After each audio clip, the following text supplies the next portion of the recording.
Kentucky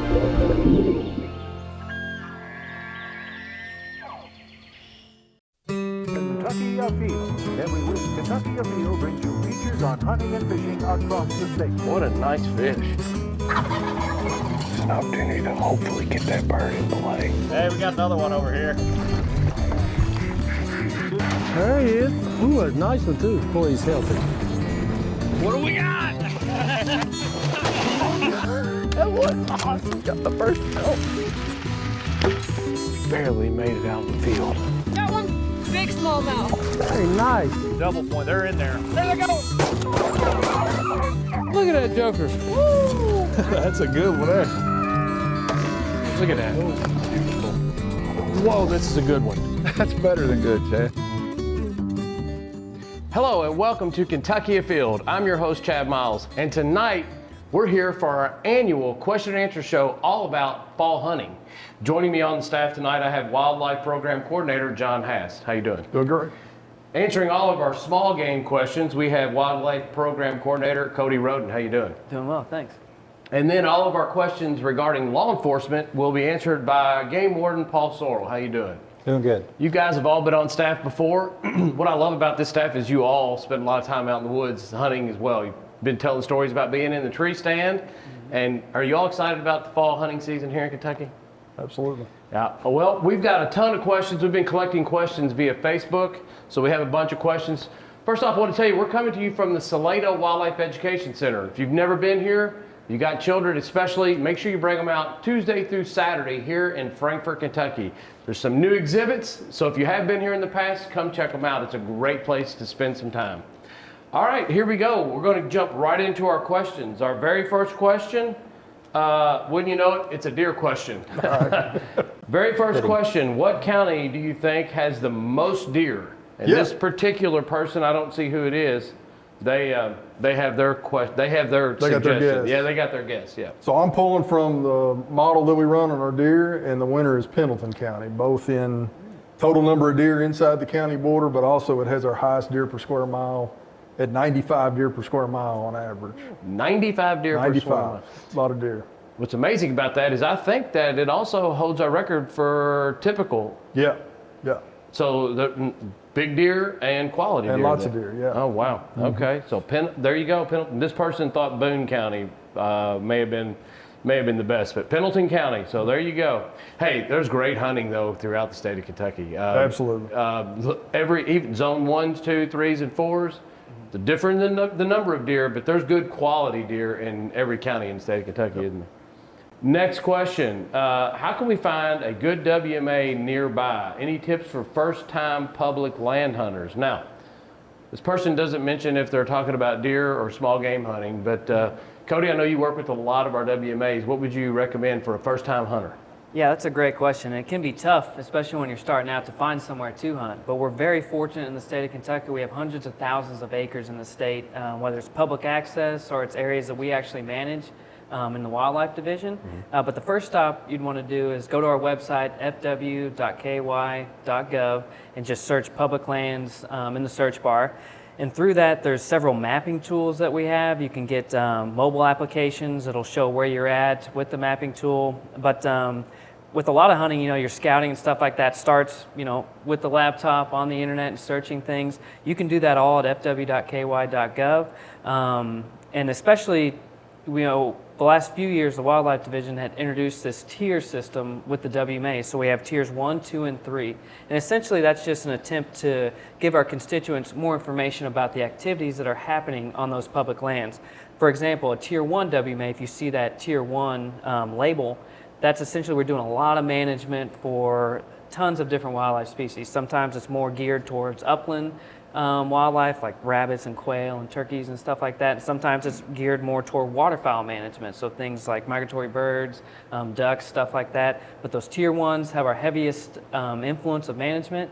The tier 2 has a little bit less management, and the tier 3s are more kind of access areas that we don't get to as often as far as an annual management schedule goes. Yeah. But yeah, fw.ky.gov, search public lands, and we got a lot of really good tools out there to search for public lands near you. And I'll tell you, our wildlife management areas, they truly are a hidden resource. A lot of people, I mean, they get some use, but everybody wants to hunt them for the deer hunts or the quota hunts, and some of them you got to check, do your research. Some of them are quota hunts only. Some of them are only open certain times. Some of them are closed on certain days of the week. So make sure you do your research. But have you ever killed a deer in Kentucky on a wildlife management area? Yeah. Have you ever killed a deer on wildlife management area? My biggest deer I've ever killed, yeah. Have you ever killed a deer on I have wildlife? not. You have not. I have taken deer on both bucks and turkey hunt on wildlife management areas. So it's a lot of great hunting, and I small game hunt a lot on WMA. So As do check I. it out. Find something close to you, or if you're willing to drive, they're there. They're available. Next question. Are you allowed to shoot a bobcat while deer hunting if you have a problem on your farm? I don't know what type of problem they're having, but will you need to have a proper tag or permit? So first of all, yes, you do need a bobcat permit.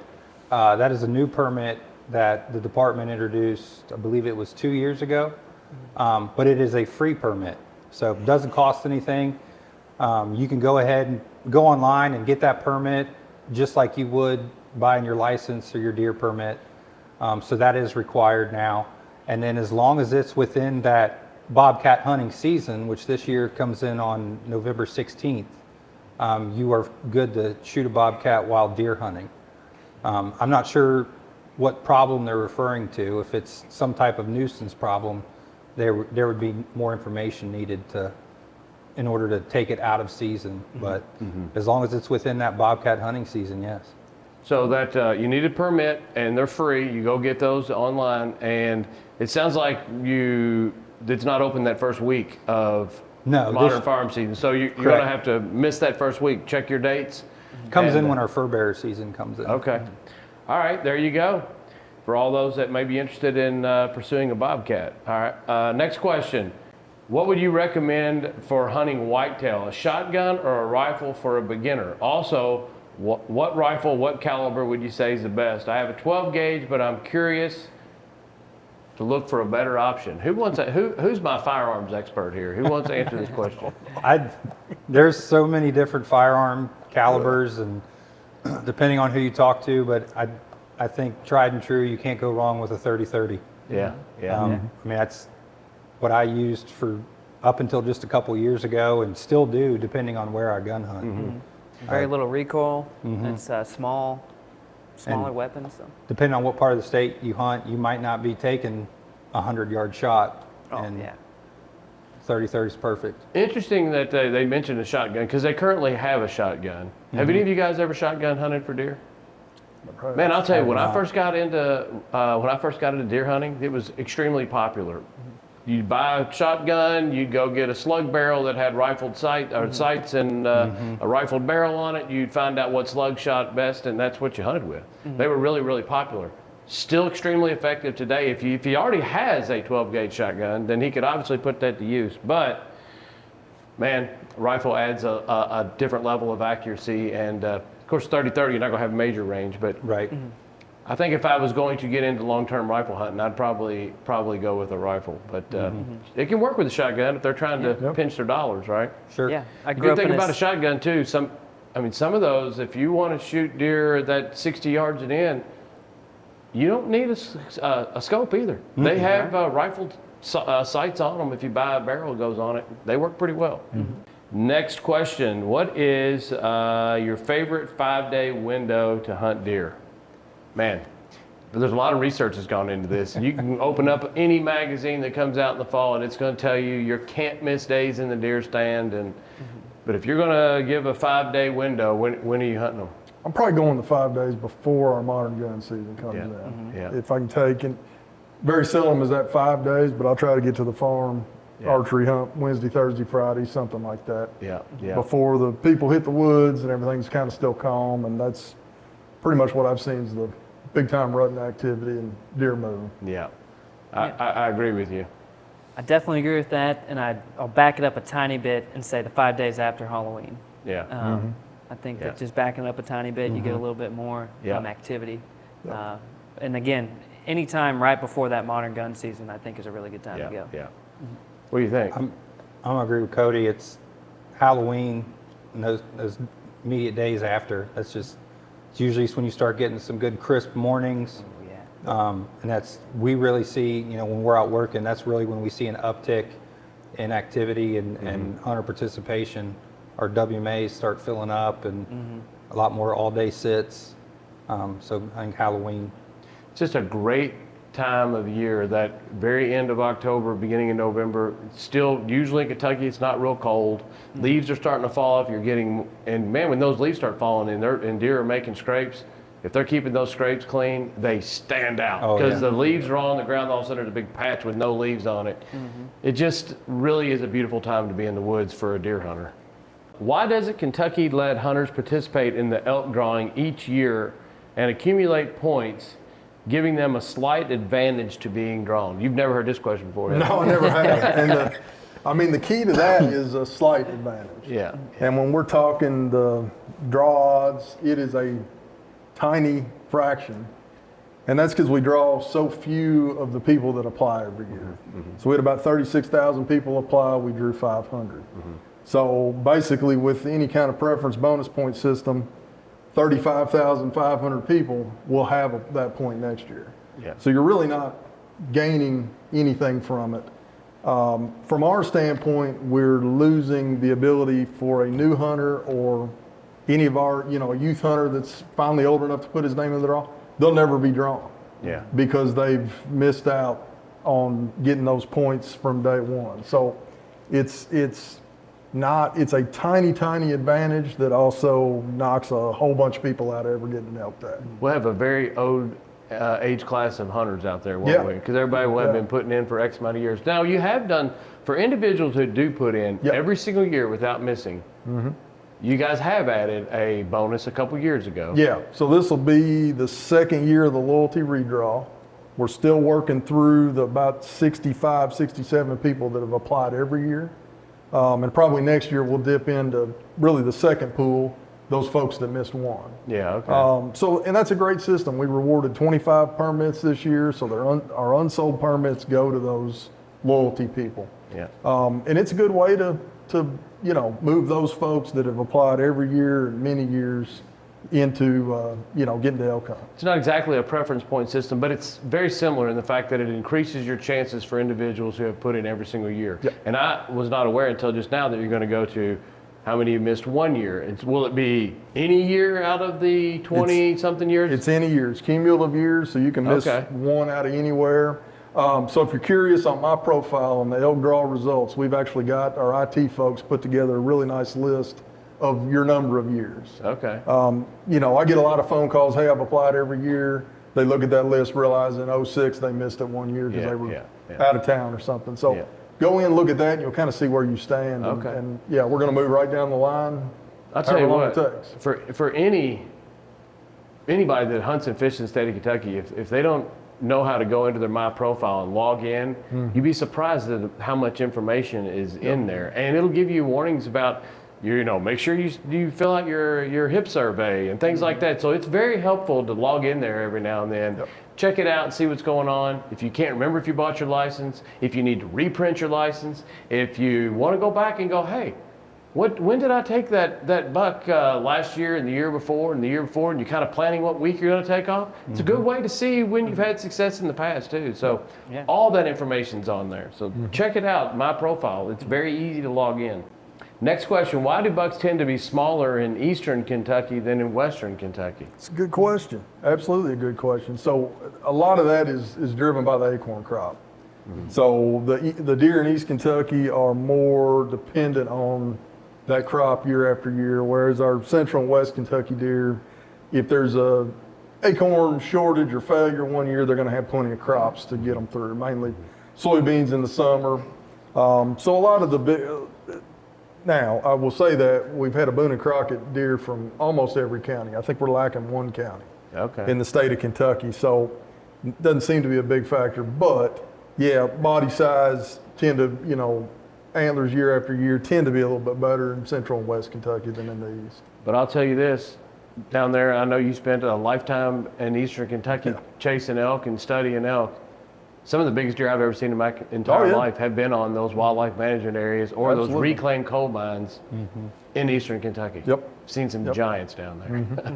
I've seen some I've mistaken for elk. Just when you're glassing out there and you pull it up and you go, my gosh, that's a whitetail. It's a giant. Yep. So don't think that you hunt in counties in eastern Kentucky, especially if you're in reclaimed coal area, that you don't have a chance at a Boone and Crockett. They're there, aren't they? Absolutely. Yep. Next question. Will Knox County go back to a zone 3? We're seeing a lot of does. Hey, this is encouraging news from at least one individual calling from Knox County. Yeah. What are you hearing about Knox County? It's a perfect example that we were just talking about of some old strip mine country. There's a lot of different habitat types. That's the county that I've seen some really great bucks in the old strip mine country up there. I think that's certainly something that we're looking at redoing some of our deer zoning, especially in those zone 4 counties in the southeast. I think Knox County would fall in that group. So I know the deer guys are looking at it right now. So I said not. This is actually Knox County. Knox County, yeah. So Knox County, is it currently a zone 4? Is that what we're looking I at? think it is. It says, look here in the guide. when are they going to Yeah. go back to zone 3? They think that there's enough deer to support that. So. It falls in that same category as not. We think a lot of those 4s could probably go to a 3. So how often do you guys reassess the number of deer that are either there or harvested, or how often do you change your numbers for zones? Yeah, so not that often. It sort of comes, I know we like to do them in groups. It's not worth doing one county. It's more, a group of counties. Our deer model's running year to year, all the telecheck data. Other data goes in there. We kind of know, that's where I knew that 95 deer per square mile in Pendleton County, that comes out of our deer model. And right now it's indicating that we need to take a hard look at those zone 4 counties. So overall deer numbers in the state tend to be pretty strong. Some of these counties you're saying do we have many counties that we're thinking about taking the other direction? No, I don't think we've got any that we're thinking about taking the other direction. So Okay. overall we're strong. East Kentucky's still coming out of that 2017 hemorrhagic disease outbreak. yeah. We kind of left things alone just to let them rebuild a little bit. All right. Well, I'm glad to hear that they're seeing more does there in Knox County. Who does the hunter contact to get a deer scored? Man, we get this phone call. We get this phone call when the deer season comes in too. Yeah. Who can That's help you out with getting one scored? So the best way to do it, BooneandCrockett.com. Go on the Boone and Crockett website. That's the official score. Most Boone and Crockett scorers can also do Pope and Young, other things like that. We've got a list. We've got a number of our staff that are, certified to score, but then there's some individuals as well. I think you certified? I'm certified. Well, they sent, I think it was 30 something different employees. There was a handful of officers, and then mostly regional biologists and that to get certified to score Boone and Crockett and Pope and Young. We're, as officers, we're doing it for cases. Okay. In the event that somebody poaches a deer and they get convicted, and we can get a score on that deer and get that trophy value out of it. But then there are biologists that can. I've scored a few deer since then. People have called, and I know our biologist up in the 5th district has scored a few as well. So It's interesting because everybody wants to get a deer scored when you get a good sized buck, and I get that. But there is a drying period, so you gotta wait. There's a green score, which is right out of the field, which is not eligible for your final score. So you got a drying period. How long is the drying period? 60 days. 60 days. Yep. So you don't get people that often want you to weigh their fish. If we let people weigh their fish to give us our deer score, we'd have a lot of 300-inch deer in the state of Kentucky, wouldn't we? Yep, I think so. Just teasing. Oh man. Next question. How is CWD impacting deer populations so far, and how does the state track that impact? First time this topic has come up tonight, CWD. Give us a quick overview on what's going on and with CWD and how we're tracking it. Yeah, so we've got one case in the state of Kentucky in Ballard County. We detected that from a deer taken during modern gun season in 2023. It's 2024 now. So that would have been last fall. And how we're tracking that, so with this few cases as we have, it's not impacting the deer population at all. And we want to keep it that way moving into the future. And really, we have been doing some of the best surveillance for CWD before people even knew what we were doing since back in the early 2000s. We've sampled almost 40,000 deer at this point, really in most of my working career. So it's one of those things that we definitely wanted to be out in front of this. We knew at some point we would find it. We've got a whole bunch of cases south of us in Tennessee. We've got some cases close in Virginia. So really that surveillance that we're doing is it's how we're going to stay in front of it, how we're going to monitor where it's at, what it's doing. And two things, I'll put a plug in for our freezer program.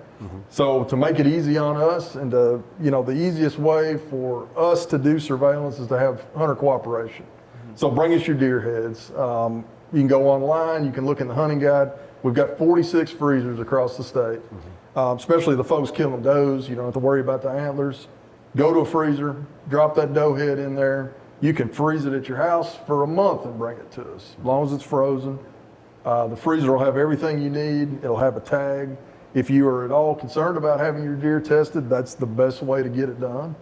And so that's really our statewide surveillance. We need deer heads in those freezers. Makes it easy for us, and you get test results. It's interesting. I was watching a college football game with some buddies this weekend, and he was like, "Hey, I got a question for you." He owns property and hunts in Ballard County, and he was very concerned about consuming a deer prior to getting it tested. What I was shocked when I went down and took a deer in that area and went to the check station, the results came back quicker than what they told me they were going to come back. They came back pretty absolutely. fast. How long, if you take a deer, I'm not holding you to this date, but approximately how long can a person expect if they take a deer and they go to their check station or they go to and drop it in the freezer, are they going to have to wait if they're concerned with consuming a deer that could possibly be CWD? Now remember, we've had one. Yep. We've had one ever, but if they want to hold off on consuming any of that, what's the approximate time limit? Yeah, really, we were knocking it out. We've got a lot of great staff, and we were churning those out. We say 4 weeks. It's probably more in that 2.5, 3 week when we're down there crunching it. And a lot of that is actually getting it to the lab. So we've got an outside lab that does the actual testing for us. Depending on kind of their workflow, they can usually have it back in 3 to 4 weeks. So maybe by not too far after the time you get it back from the the processor, you very well it may not hold you up at all. Yeah. What is the process if we end up with someone that brings a deer, goes through the check, gets the deer, pays for the processing, gets it back? What is the process at that point in time? How do you dispose of that? Yeah, if they've got a CWD positive, so we'll be calling. Yeah. That you don't have to worry about that. We'll call you. We'll want to talk, know exactly where the deer comes from. We do some genetics just to make sure, all the story lines up, everything's good. And we will gladly dispose of that meat if you want to get rid of it. Yeah. That's not a problem. And we don't have it widespread enough that we still had one. So I'm getting the cart in front of the horse here, but these are questions that I was asked this weekend from a deer hunter who actually hunts in Ballard County. So I wouldn't be too concerned with it at this point in time. Getting them tested is a great thing to stay ahead and know exactly what's going on. But if you do want to get it tested, then I know that I had enough venison in the freezer when I took one down in that area. I waited till I got the results back, and it seemed to me it was very fast. 2 years ago when we were doing them down there, I think I got it back in 2 weeks. It was very fast. And we want to turn them around. My recommendation: process it like normal. Make sure you mark it. Put it in a separate place in the freezer. Get your results back. Yeah. Go from there. Yeah, you can go at it then. Can you still hunt small game with a dog? Raccoons, squirrels, and groundhogs? Yes, you sure can. And using dogs in the aid of small game hunting definitely increases your ability to find a lot of those small game species, especially the upland birds, so grouse, quail, woodcock, stuff like that, and squirrels too. So in the state of Kentucky, almost a quarter of our hunter cooperators, people we survey and ask them about their hunts in the state, they use squirrel dogs in their pursuit. And I know you all have had a squirrel dog episode on Kentucky Afield, and you've gone several times. And not only does it help you get more game, it's really a blast to just interact, with man's oldest friend out in the field. Again, whether it's raccoons, squirrels, waterfowl, there's several species that we can chase along with our furry friends. I tell you what, that just adds a whole nother dimension, especially when you take kids, but it adds a whole nother dimension to a hunt. If it's a pointer dog, if it's a beagle chasing rabbits, if it's a squirrel dog, it definitely adds another dimension. And kids, I know kids that absolutely love raccoon hunting and going out with grandpa or dad or mom or whoever and trucking through the woods chasing a dog. It's a lot of fun. So somebody earlier asked a question about being a new hunter. They didn't say they were talking about deer hunting, but they were saying they wanted to get into hunting. Small game is probably the place to go. If you want to hunt a WMA and you're a new hunter and you're not stuck on deer hunting right up off the bat, get with somebody who takes the dogs out and learn to hunt with them, because you learn a whole lot through somebody that's got their dogs out there and is trying to locate game using man's best friend, as you call it. Yeah, I definitely agree with that. You know, I'd say almost most of our WMAs in the state have healthy populations of squirrels. You know, and so it's an abundant game species. It's one of the longest seasons we have in the state.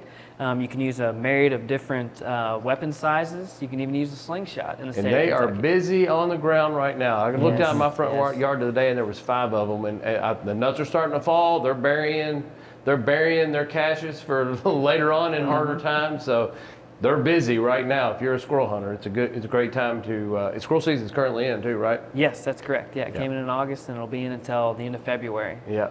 So there you go. Next question: are you able to hunt raccoons from a boat like squirrels? Yes, you can.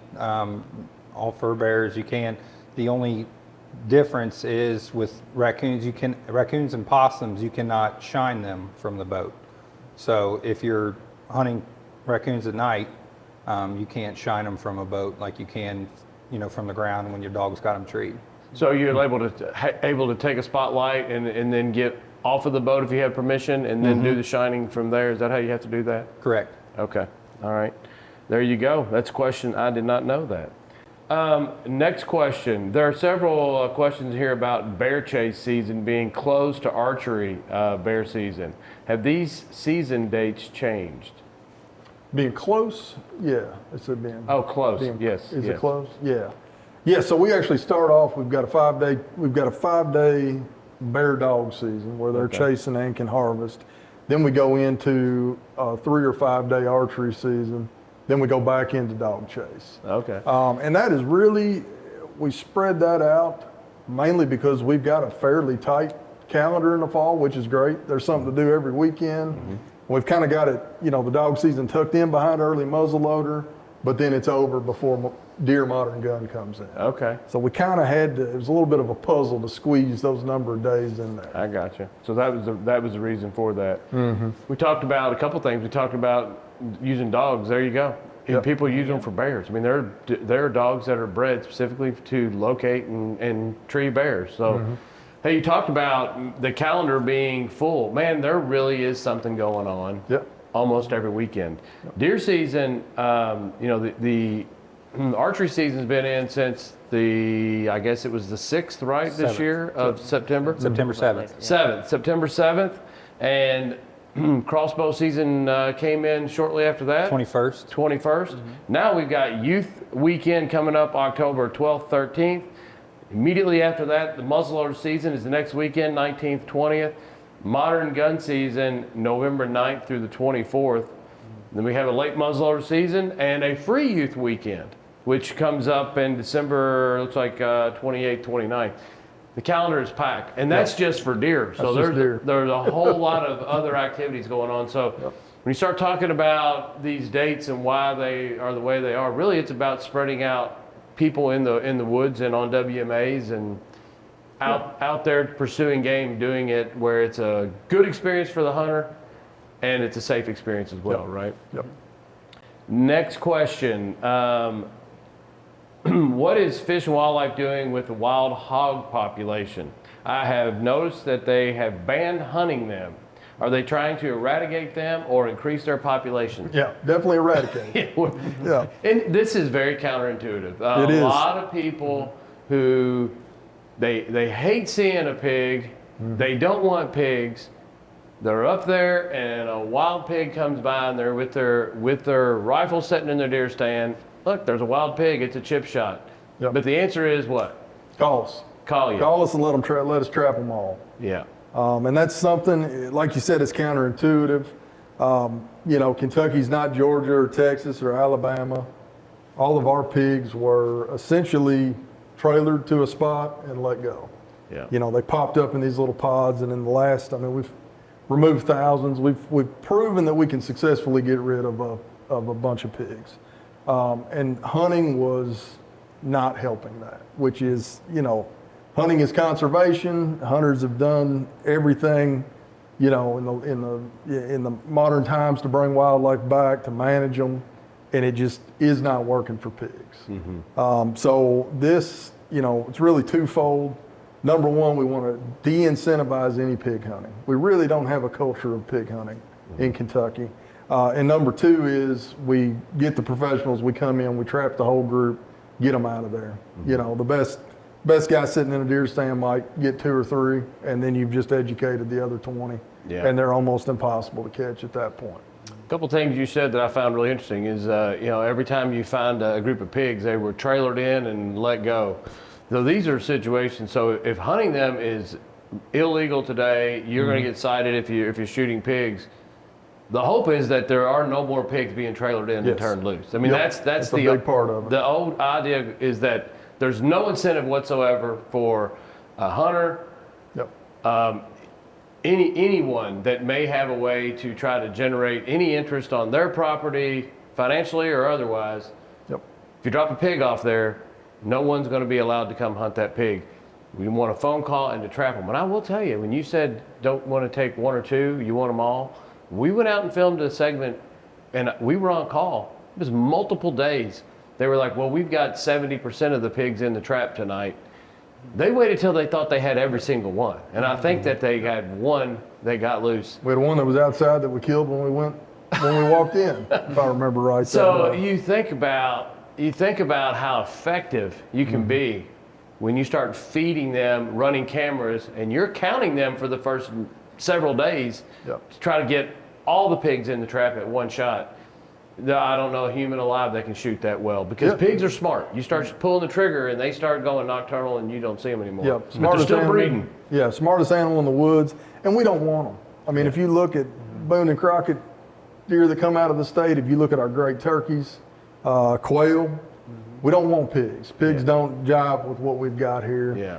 I'll be the first to tell you, pigs are fun to hunt, but I don't want to do it here. If I want to hunt pigs, go south where they've got more than they can handle. Yeah. Yeah. All right, there you go. One caveat to that is with the change of it being illegal to hunt the pigs, a landowner still has the right to shoot a pig if it's causing damage to his property. Yeah. So if they've Yep. got a soybean field, cornfield, and they do have pigs, and they're out there in the act of depredation, they can still shoot that pig. Okay.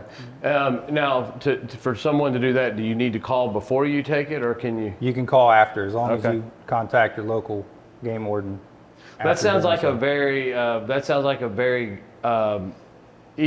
kind of way to play it, because if you are a landowner and you're literally seeing something that's causing you financial damage, you're like, well, isn't this something? It's on my own property, Right. and there's nothing I can do about this. Then there you go. There's your Yeah. answer.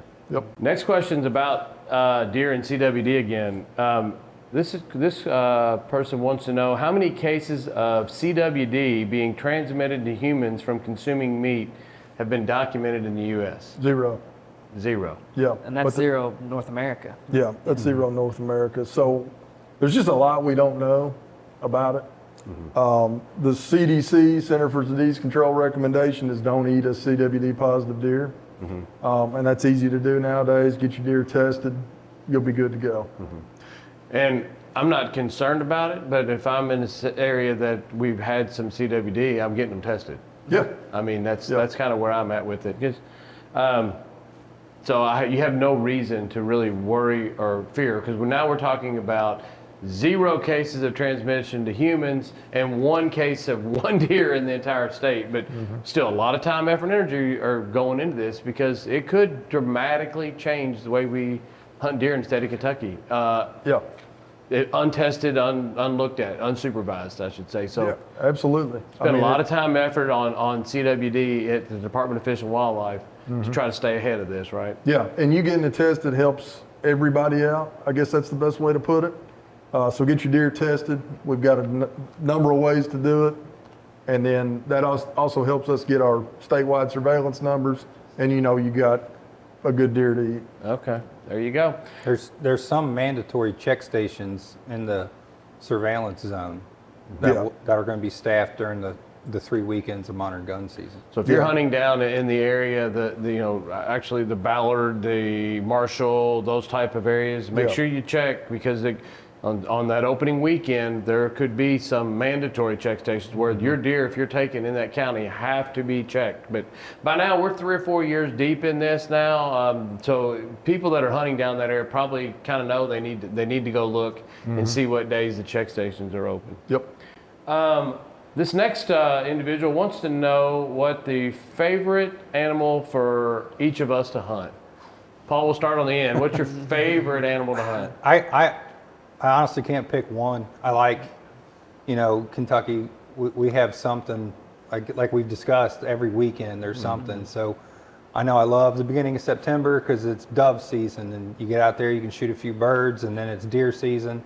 So you're out there with the bow, and then I just love how the fall progresses, and then go into duck and goose season and everything else. And I took up trapping last year, so that's one other thing that I've added to my winter. So I can't pick one. Yeah. Do you like them all? Yeah. Cody, what's your favorite thing to hunt for? Yeah, I agree with that. And I think if I was forced to pick one, I'd have to say grouse. You know what I mean? Not only from I use dog to hunt grouse with, and so interacting with my dog and doing that stuff, and also from a physical exertion standpoint. You know what I mean? Again, like we just mentioned earlier, the habitat that you find these things in is not stuff that you'd be taking a hike and say, oh, I want to go over there. You know what I mean? And usually it's got a pretty good grade to it and stuff like that, especially in East Kentucky. It's high action. When you get a grouse flush, they're called the thunder chicken, when they blow up out of the brush. It's very loud, it's very exciting, the dogs are going nuts. It's just a high energy hunt, and I really enjoy it. There you go. Yeah, if I could only hunt one thing this year, it would be ducks. That's something. Grew up doing it in West Kentucky, and still get down there as often as I can to do it. Just something different, being out on the water. And that's interesting. And for me, man, I'm an archer, and I love the deer hunting. But if someone said, one, what's your favorite? I can honestly tell you, I have been in a tree stand where the weather wasn't great and the deer weren't cooperating, wishing I was running my dogs and rabbit hunting. And I can't think of any time I've been out running the dogs wishing I was in the tree stand. So for that reason, the camaraderie, the work with the dogs, you got your friends out there, you can be loud, I'm probably going to say rabbit hunt is probably my all-time favorite. Next question: Can youth take their online class and then go hunt, or they still need to do a range day as well?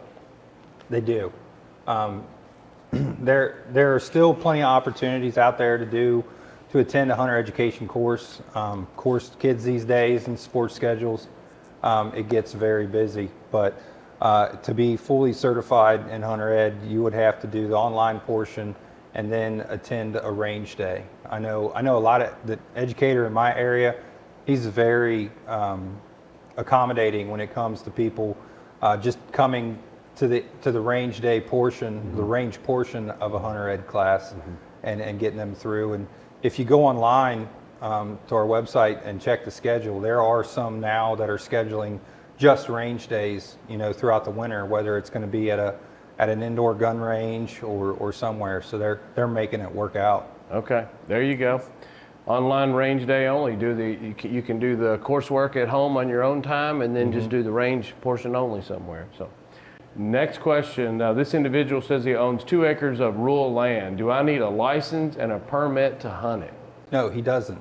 Okay. So we did have that reg change and then change back. It was, if you owned less than 5 acres, you would need a permit, but that was overturned after 1 year. So if he's only hunting that 2 acres, he's license exempt. So if you're hunting your own property, regardless of size, you're license exempt. Now, you still need to telecheck. Correct. License exempt doesn't mean you don't telecheck. And I get this question from people all the time, like, hey, I don't have to have a license, or it's a youth under the age, or the youth free day, which we have now. Hey, they don't need a license. How do we check these deer? We get that question a lot. So regardless of if you're hunting public land or somebody else's farm or your own property, that deer still has to be telechecked. You still have to have a confirmation number for any deer that you hunt. And in the event that it's a youth who's license exempt, they still have to telecheck that deer under the youth's social security number. So if you're taking a youth hunting for the first time, thank you. First off, glad you're doing it. But a few things you're going to need. You need their social security number. If you're going to take that individual hunting, you need an ink pen, you need a harvest log, you need their social security number. Because that's how you end up going through that process. So something to think about if you're taking a youth for the first time is plan on being successful and make sure you have that social security card. And there's a prompt right off the bat that says that you're checking this deer under a free youth hunt or a youth tag that is license exempt or something along those lines. So that's the one you check. You're not going to have an officer come to your house saying, hey, you don't have a license and you checked a deer. We understand that's what's going on because they're license exempt. You still want to make sure you telecheck it. The next question, what is your guesstimate on the whitetail population in the state? About 1 million. About 1 million? Yeah, just shade under 1 million, I think, was what it came out to last year. And where is that? How has that trended from like the last 20 or 30 years? Yeah, it's absolutely gone, pretty steadily up, and then I think we're kind of on a nice plateau right now, probably still ticking upwards. Okay, so still going up. We're about 1 million, huh? All right, there you go. Who do I contact with a question about bear hunting? So this individual has a specific question that they're not going to get on today, apparently. Yeah. But they have a question about bear hunting. Who do they need to reach out to? Yeah, call the info center up here, and most of the time I'll handle the rigs and whatnot will get to me. If you're interested in hunting in Kentucky, want to learn about some places to go, I'll usually send you to one of my bear biologists out in the field that kind of they're tuned in more to where they're seeing them while they're out doing their work. You got some great bear biologists. They're out there working with them every single day, so they know where bears are at and where the best places to go hunt them. So that you live in Frankfort, right, or close to it? Yeah. We don't have a bear problem in Frankfort. No, and I'm not in East Kentucky as much as I want. And those guys, give us a call. We're always happy to talk bear hunting. There you go. Next question. What is an example of a good cull deer for herd, health, or genetic reasons? Man, it's a good question. This is a good question. It's so hard. This is a very, very hard topic right here. It is. I'm gonna preface. This is my take on it. I've looked at things. I think the idea of the cull deer comes from probably a high fence ranch in Texas where they've got the ability to do that. There's a lot of research out there, and really what when I'm explaining this to somebody, 50% of every Boone and Crockett buck's genetics came from its mom. Yeah. And there's no way to look at that doe and know that she, makes Boone and Crockett deer. Yeah. So there's just not a lot of it's just really not worth doing. You're better off just to do some, follow the QDMA guidelines and shoot older, mature deer, and you'll have them. I mean, that little dinky spike could be a Boone and Crockett buck one day. Oh, yeah. They got to start small at some point in time, don't they? Yeah. What type of trees attract squirrels the most? Man, this is a seasonal question here, huh? Definitely a seasonal question, yeah. And so usually in normal years, early on, the hickories are going to be dropping a little bit earlier than the white oaks or red oaks or even beech for that matter. And then as the season progresses, switch off onto your oaks a little bit more. If you have walnuts, those are a little bit later than hickory nuts. And then red oaks will be probably the last thing that they're going to be hitting. And it's honestly usually the last thing that comes down to the ground as well. Okay. So that's the succession I go with: hickory, white oak, then red oak. So as far as which one do you like to hunt the most? Is it hickories or what do you think? I think personally I target hickories more, and that might just be my my inaptitude as a dendrologist to be able to tell all the different trees from a distance apart. But hickory trees are, especially shagbark hickory and some of our other native hickory species, are very easy to differentiate in the field. Our red oak and white oak, so there's two different groups of oak species in the state of Kentucky. Red oaks, which have a whole bunch of species in that group, and then white oaks, which have a whole bunch of species in that group. They can be a little bit more difficult to determine between the two, especially when leaf off happens, and so you're just looking at the bark. And I just think there's something, kind of nostalgic about, harvesting a big old fox squirrel out of a big shagbark hickory on the edge of a field. I tell you what, they when they're cutting those two and they're pulling them down, when they hit the ground, they it's like it's raining. a big old hickory nut when it hits the ground. It's like, okay, that there's plenty of nuts up there. There's one up there. You can hear it. Yes. That's for sure. Next question: is mowing sunflowers considered baiting for doves? Mowing sunflowers is not. So with dove in particular, you're allowed to manipulate your dove field. So if you've got a field full of sunflowers, you can knock them down, you can mow them, whatever. You just cannot add to them. So if you're going to mow your sunflowers, you can't go back and sow your winter wheat. Anything that would be considered a normal agricultural practice would be legal. So, for instance, if you got a tobacco field and you go and you cut all your tobacco and then you're going to sow a cover crop on that, that's a normal agricultural practice. So that would be a perfectly good field to hunt doves on once you've harvested the crop and then sown a cover crop. Okay, there you go. This individual is wondering about the overall numbers of elk in the state of Kentucky. So you just gave us an overall number for whitetail. You think it's about 1 million. What's your best guess on overall numbers of elk? Yeah, so we're right at about 10,000 right now. Okay. And we've been saying that number for years, but we've got 5 really big years of research. Using a different population model, we still came back to that 10,000, which gives me a lot of confidence in it. And I'll be the first to tell you they've gotten smart and they don't like people. So they're living in places where they're hard to find. Oh man, I tell you what, hunting elk in Kentucky over the last 20 years has changed dramatically. But that doesn't necessarily mean that there are no elk down there. You hear them bugling, and you get out there in the right time, and you look at the landscape. You see elk tracks. They're coming through there. I can't tell you how many days I've hunted down there when the weather's hot, where I've spent a day, 2, 3 days in hot weather, tracking through. And not see an animal, but the tracks are everywhere. It's like they're and the droppings. Like there's something producing these tracks and droppings, but where are they going? Absolutely. And I tell you what, that early elk season when it's hot, you can get that. A lot of times, how lucky or how easy the hunt's going to be is going to depend on Fahrenheit. How hot is it? Oh, absolutely. Especially for our September and early October seasons, it really comes down to that. And you think about, I'm hot and I'm sitting out there in the sun, and look what they're wearing as a coat. I mean, they got 100-pound hide on them. So that changes the game when it gets hot, doesn't it? Next question: who can we contact to get involved and volunteer? They're not saying what they want to volunteer and do, but do you guys have any programs out there where individuals can be involved and volunteer? And so I don't personally in my program, but this is something that we as a wildlife division have been taking a harder look at, and I believe agency-wide as well. And historically, if it was something that you wanted to do specifically, if say it's a habitat project, you wanted to go in and help remove some invasive species on a WMA, or if you had an event or something like that, we've had scout events for like merit badges and stuff like that on different WMAs. The first stop would be to find the contact information for that WMA, and then contact either the biologist over the WMA or the regional biologist that's in that area.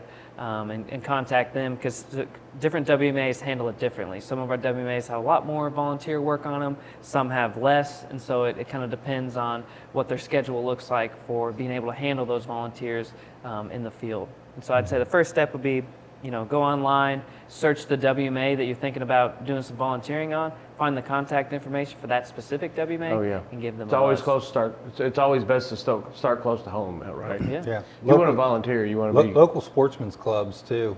That's cool. I have a very active group up in my area, and I mean they do everything from different kids events, Special Olympics fishing derbies, things like that. So looking up local sportsmen's clubs will probably give you plenty of Oh, opportunities. yeah. I've been to a couple of events up there in your all's neck of the woods. Whistler's Day or whatever. It's a Yes, big, yep. It's a real major big one. event up in northern Kentucky. And I'm sure they're throughout the state and other areas too. And that's all put on by one of our local sportsmen's clubs. Yeah. Yeah. Next question. Is it legal to carry a sidearm while bow hunting?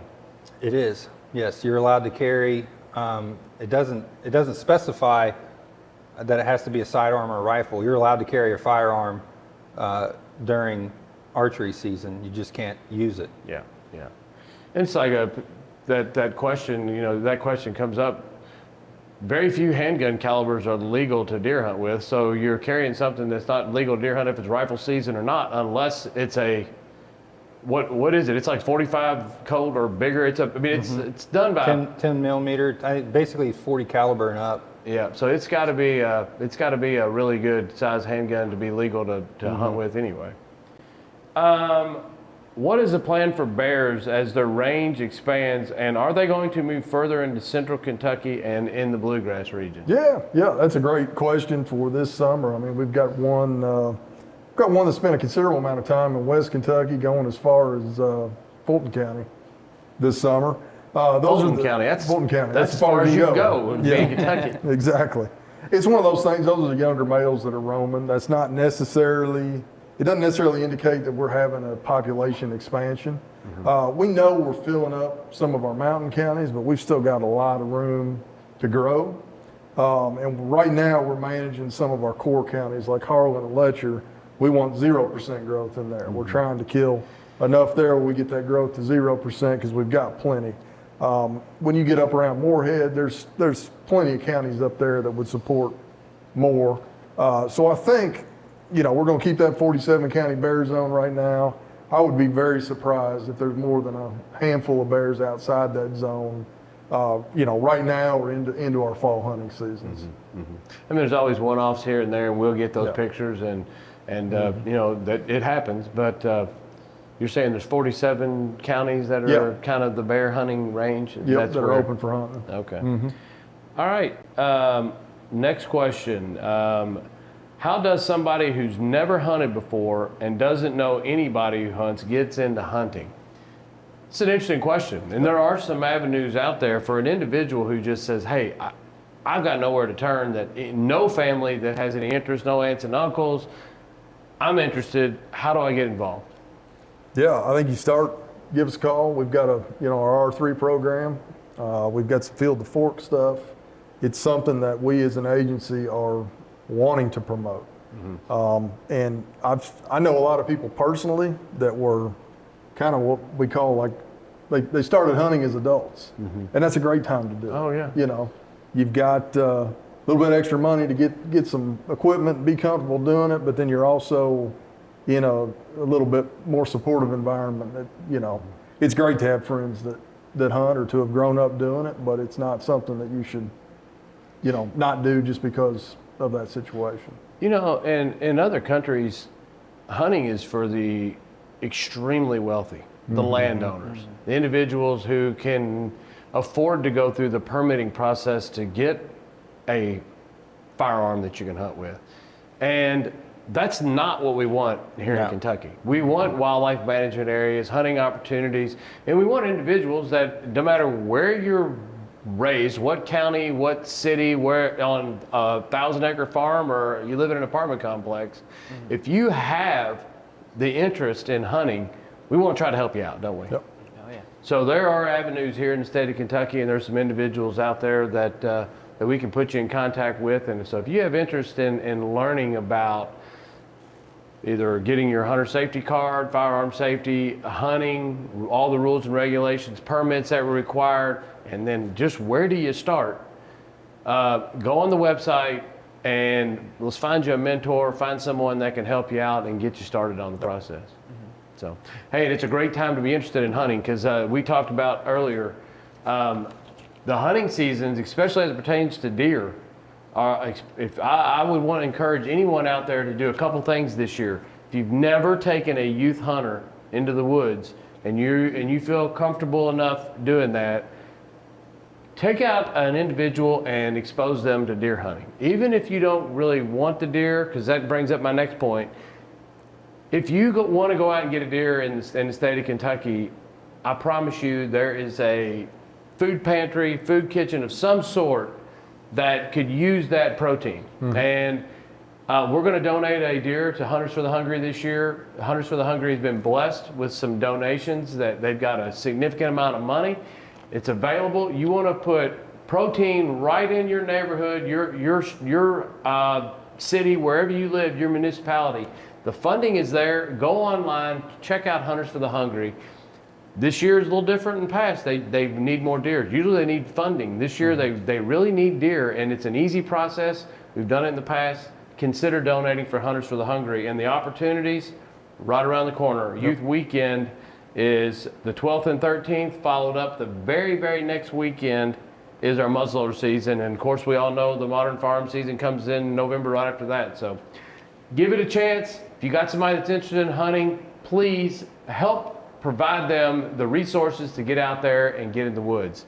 Hey, I want to thank all you guys. This was an interesting show. I learned several things today, and I appreciate you guys coming out. Have a safe, happy hunting season to all of you guys. Thank you. And remember, hunting and fishing on private property is a privilege. Always ask permission and thank the landowner. Until next time, I'm your host, Chad Miles, and I hope to see you in the woods or on the water.